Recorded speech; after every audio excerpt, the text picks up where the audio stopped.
What's happening, Stove Minders? February 3rd, 2021. The home stretch of the MLB offseason is here. Still a lot of free agents left on the table, so the stove remains hot. But first, a final word on the Nolan Arenado trade. Check out my video dedicated to that, which I put out yesterday. But as I was editing that video, an article came out with some comments by Arenado himself and the Rockies' co-owner, Dick Monfort. Monfort said that Arenado had requested a trade sometime long before this trade actually went down. No surprise given the Rockies' lack of competitiveness, i.e. 2 straight losing seasons with no meaningful additions to the roster. Arenado had an opt-out in his contract after 2021, and the Rockies front office believed that he would exercise said opt-out. So that's why the trade happened when it did. Monfort said Colorado is not rebuilding, or building at all, for that matter. Meanwhile, Arenado said he was excited to play for a perennial contender in St. Louis. Of course. So, I did not have that little bit of context in the previous video. Just wanted to add. And now let's get into it. Bunch of moves to talk about. Starting off with the boomstick. Veteran designated hitter Nelson Cruz is staying put in Minnesota. Signed a new 1-year, $13 million contract with the Twins. Both sides were looking for a reunion all winter. And there we go, we've made a deal. Good news for Cruz, who is a pure DH. You won't see him in the outfield anymore.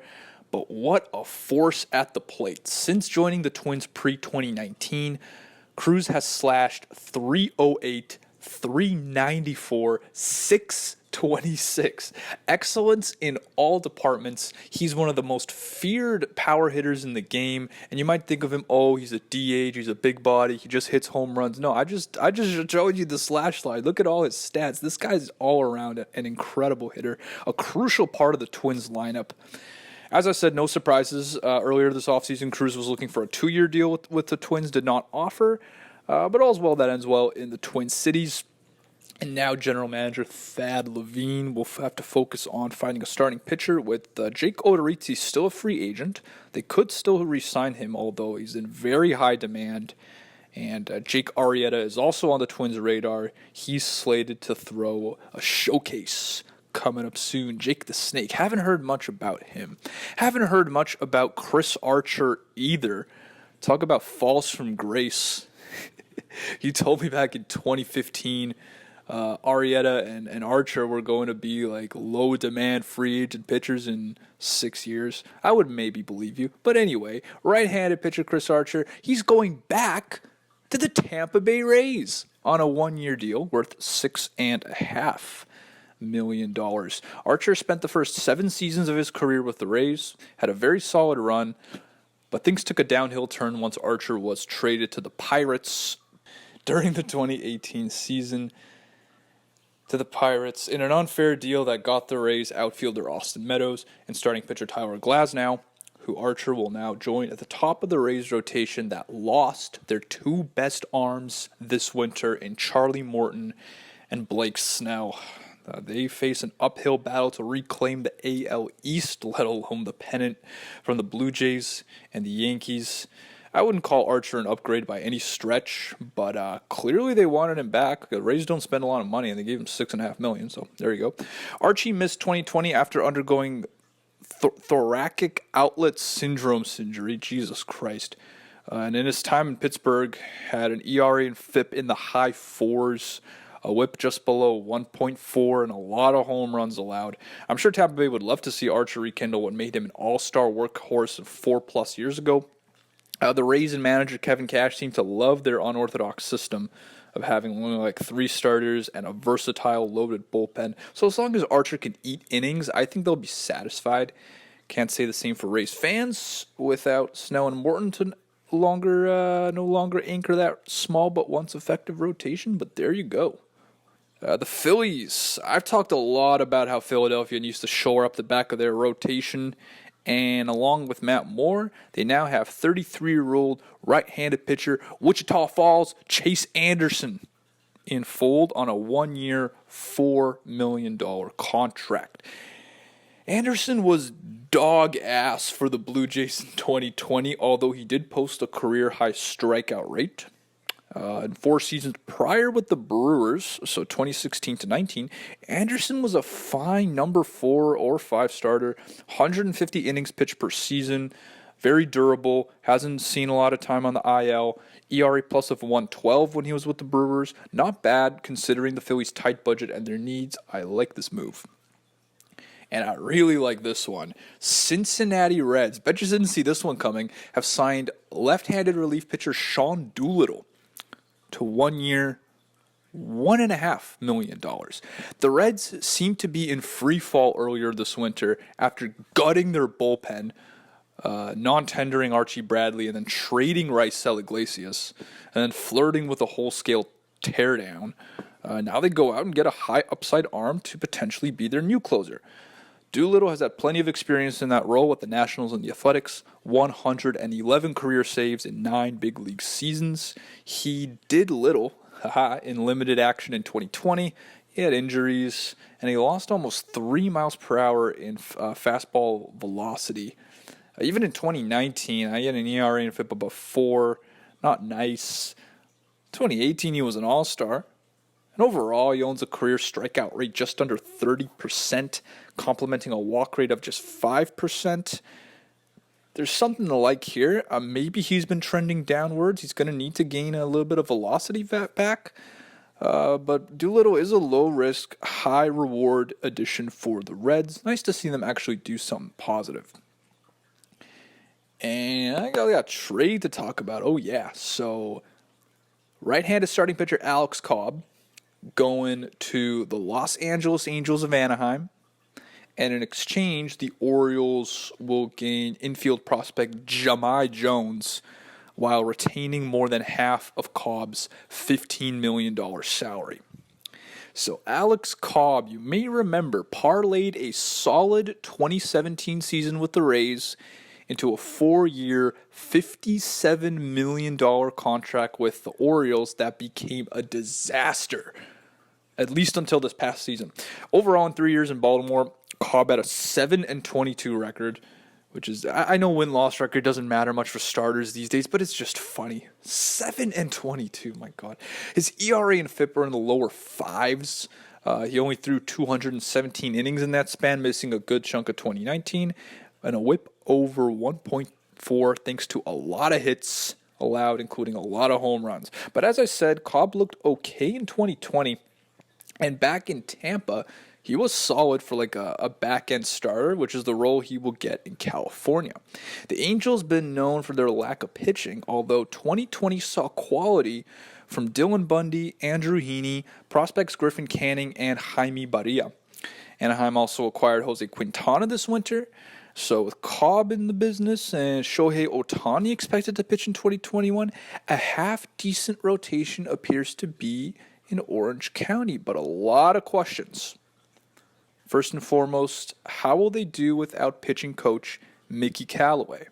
He's been in the news lately. Why? He was sending inappropriate messages nonstop to females. We were talking about this a little earlier when Mets brand new GM Jared Porter, like 2 months into the job, got fired because he was sending dick pics. Guys, it doesn't work. Don't send dick pics. Maybe if you're in a relationship, you can get away with that, but like it doesn't work. Mickey Callaway maybe wasn't sending penis pictures, but some of his messages have leaked, and they're pretty bad. You know, like persistence is a good thing in a lot of sectors, but sometimes these ladies just they don't give a fuck. They don't. You got to see the signs. Mickey Callaway, I mean, he's this very smart baseball guy. Like, he's had a very good reputation as a pitching coach in his time in Cleveland, had a very good reputation as a pitching coach with the Angels. He transformed that rotation. Some people were saying in 2020 they actually looked all right.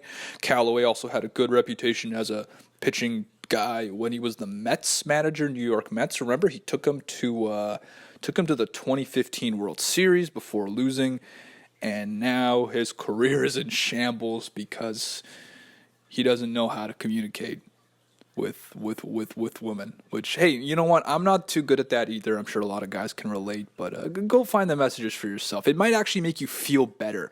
Like if you've been striking out with the ladies, you think you're just bad, you're never gonna get a girlfriend. Look up what Mickey Callaway was sending. It's bad. I got off track a little bit, but not completely, because another little tidbit about Mr. Callaway. Back when he was the Indians pitching coach, him and Trevor Bauer hated each other. They hated each other. And apparently Callaway's presence on the Angels staff was a major obstacle to Trevor Bauer potentially signing with the Angels.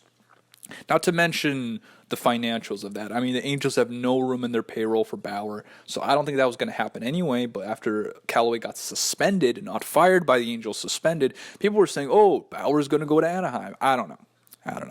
Anyway, coming back to this Alex Cobb trade, I guess props to new GM Perry Minasian, making some moves to address a key need in the rotation. And there's even an arrangement to deal with the $15 million owed to Cobb in his final season. He is a rental. More than half of his salary will be paid by the Orioles, keeping the Angels' payroll below $200 million. Tight. Going to Baltimore, and this deal is Jahmai Jones, 23-year-old infielder who made his debut in 2020. Very small sample. He's under team control through 2026. Jones is a former top 100 prospect, though he fell off the list recently due to poor performance in the minors. He ranked 7th among Angels prospects prior to this trade. Jahmai has top speed, but will need some work at the plate, meaning he might not benefit from warming the bench in Baltimore, might get sent down to AAA. We'll have to see if this is anything. I think the Orioles were just kind of trying to get rid of Alex Cobb, and there he goes. All right, let's do a few rumors. BAUER Watch. So the New York Mets have made an offer that Trevor Bauer might refuse because apparently it's no longer than 4 years with at least one opt-out opportunity, and apparently they're not meeting Bauer's very high salary demands as well, talking about like $35 million a year, although I think that was reported a little earlier in the winter. Bauer was just sort of, it's a negotiation tactic. You start high and then you work down to something a little lower. So the Mets have made him an offer, but apparently they're not absolutely in love with Bauer. If another team can outbid them, they certainly will. The Mets are apparently not interested in a bidding war, and they're even looking at outfielder Jackie Bradley Jr. as another potential addition, and they're also going to be in attendance for Jake Arrieta's showcase on Friday. John Heyman of MLB Network, who hasn't always been accurate, has said that the Bauer sweepstakes are down on the Mets and the Dodgers. And apparently the Padres were in on Bowie. They gave him a 3 to 4 year offer. It did not appeal to Bauer. And so they're like, you know what, screw this. We're just going to get you, Darvish, and Blake Snell. How about that, eh? Jeff Samardzija is going to work out for the Cubs. You thought the Archer to Rays reunion was cute? Come on, Cubs. Come on, guys. Really? Yeah, why not? Whatever, screw it. I don't give a shit anymore. Angels are definitely not in on Bauer. Twins are not in on Bauer. Both of those would have been really cool, but not the case. Who's left? Marcell Ozuna. Apparently the Rays are in on Ozuna. That would be interesting. Dodgers, Brewers, Yankees, and Red Sox are also in on Marcell. Blue Jays are in on Yadier Molina. Justin Turner, what's going on there? The Atlanta Braves have checked in on him. They could use an upgrade at third base. And Jake Odorizzi, everyone wants Odorizzi because he's a good pitcher at a fair price. Who knows where he's going to sign? Where anyone is going to sign? I'm done here.